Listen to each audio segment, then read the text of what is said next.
Okay, ladies and gentlemen, boys and girls, welcome back to today's video. Firstly, I hope you've all been keeping well and staying safe during these turbulent times. Now remember, all we've got, so be sure to look after one another. Now within today's video, as you guys can see from behind us, and that's, I'm actually going to move entrepreneurship and business to one side and provide a bit more of an insight as to what happened today. And today is the 14th of November 2020, and just give you guys an insight.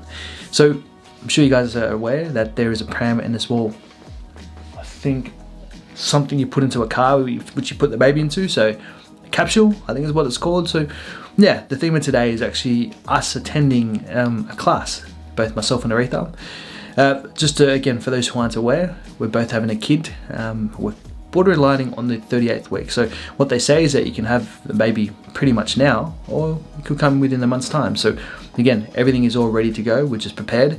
We're doing the best we can. And yeah, I'm sure, Bub, you'll watch this, whether it be in 10, 20 years time, that we're just going to do whatever we can and just figure it out as we go. We've been given some phenomenal advice from family, friends, and as well these classes that we've been attending, but ultimately nothing beats experience, yeah? So going to be pretty excited to experience it and go through it. Been listening to a few podcasts as well recently about fathers, their roles, and also just the modern day man, if that makes sense, because there's a lot of thoughts behind the old school way, the responsibilities and roles that us males have, and it's all changed. There's a hell of a lot that we have responsibility wise to do during the recurrence and as well post pregnancy. So again, I may dive into that a little bit more, but yeah, just going to recount on today's class, which is actually breastfeeding. And interesting enough, there were I think 3-4 couples there. The males, I think one didn't turn up because he had an event, but if he didn't have the event, he would have been here with us. And you can see that there has been some revolution, for lack of a better phrase, of us males, and the majority of us, we understand that there is actually a role for us. It isn't the old school pop it out, fathers on the cigar and don't really do much and just leave it to the mother and as well the midwives, but actually we do play a significant role in ensuring that the mother has the best or is in the best situation during this process. So as an example, as fathers, we are responsible for the birthing plan. We're responsible for how the suite is set up. We're also responsible to communicate. So both the mother and the father would have a set plan or set responsibility that we would like to play out or have play out. And if there's certain questions that are asked from us, at least we've got the knowledge and we've got the understanding around what they want. And again, we are both looking for a natural birth, or we're looking to use as less drugs as possible. We've been taught the importance of keeping the mother in its, state or best state as possible. But if there is an emergency, then we will default back to the drugs that are provided. So it's not that we are against it. We just know that we want this best case scenario to play out.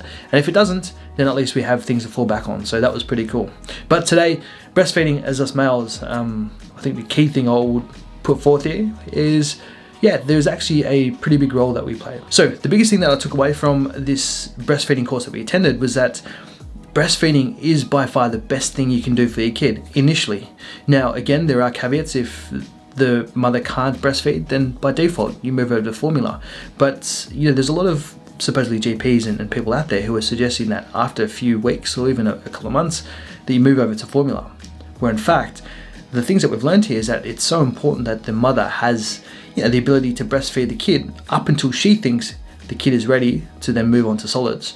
So that was a big thing that I realized that, for me, according to my mother, she said that we had formula right from the word go.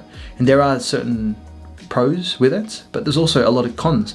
One of the big things as well was that 50% of SIDS, sudden infant death syndrome, is caused by babies on formula.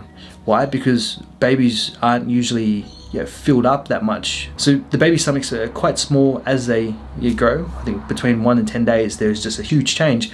But if you start off with formula, the baby doesn't realize that the milk or the bottle, so to speak, it's not natural, if that makes sense. And because it's not natural, it would be fuller a lot longer, which means it'll be a lot drowsier, which means it'll sleep longer. And they say that the baby should be feeding at least 1 to 2 hours, or every 1 to 2 hours within the first couple of weeks. So if they're getting pretty full, if they're getting pretty sleepy and drowsy, then it's a bit of a a bit of a red flag that we should be thinking about or just noticing. So again, that's one of the key things there. I don't really want to dive into too much detail on that aspect, but if you guys are interested, or if anyone has kids on along the way, I would highly recommend the course or the class that we went to, which was provided by Peter at Beaches Baby. So by all means, go down there, check it out. If you guys are on the Northern Beaches, they're actually down at the Harbour Diggers. I think it's Harbour Diggers. Yeah, Harbour Diggers. And you guys wouldn't be disappointed, that's for sure.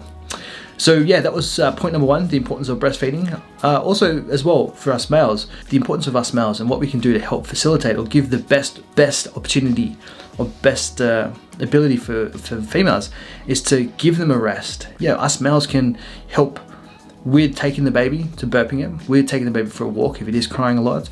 Also to give the mother give the mother a rest as she recoups, so to speak, not only the breast milk but also her energy. Also, a lot of people are saying that this is going to be a pretty hard 6 weeks, whereas I think it's all subjective. Now, yeah, you can say it is going to be hard, and for me, people know me that I'm optimistic, very optimistic, but I feel like this is going to be a pretty cool experience.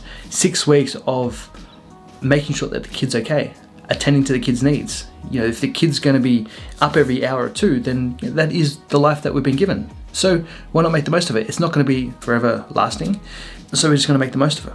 So that's pretty cool. Both Aretha and I are really excited to embark on that journey. But I think the key thing here is just making sure that we stay in that positive mindset, and as well making sure that whatever comes at us, we just play it as best as we can. We've also got family around us, which we're so very fortunate for, but also understand or at least empathize with people who don't. A couple that was in our prenatal classes over the last couple of weeks, they've got family that's stuck in WA and as well family stuck in the US, so they're doing it on their own.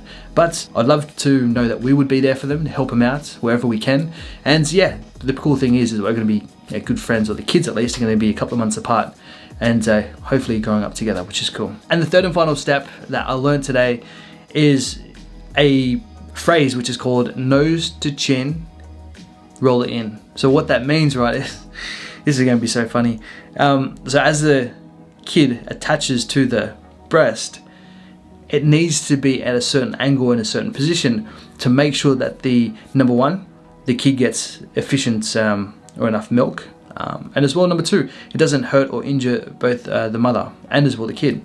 So if you use that nose to chin and roll it in phrase, I'm not going to try and showcase it to you on this camera here, but I'm sure you can understand. Nose to chin actually I'm not even going to try it, but yeah, look it up, nose to chin, roll it in. It's the best way, or at least the best position for the kid to extract or to drink or to consume milk. So yeah, cool little tip here. Again, what I've learned from today, or from Beaches Baby and as well Peter, check him out if you guys do have a second, or if you've got a kid on the way, by all means, check it out.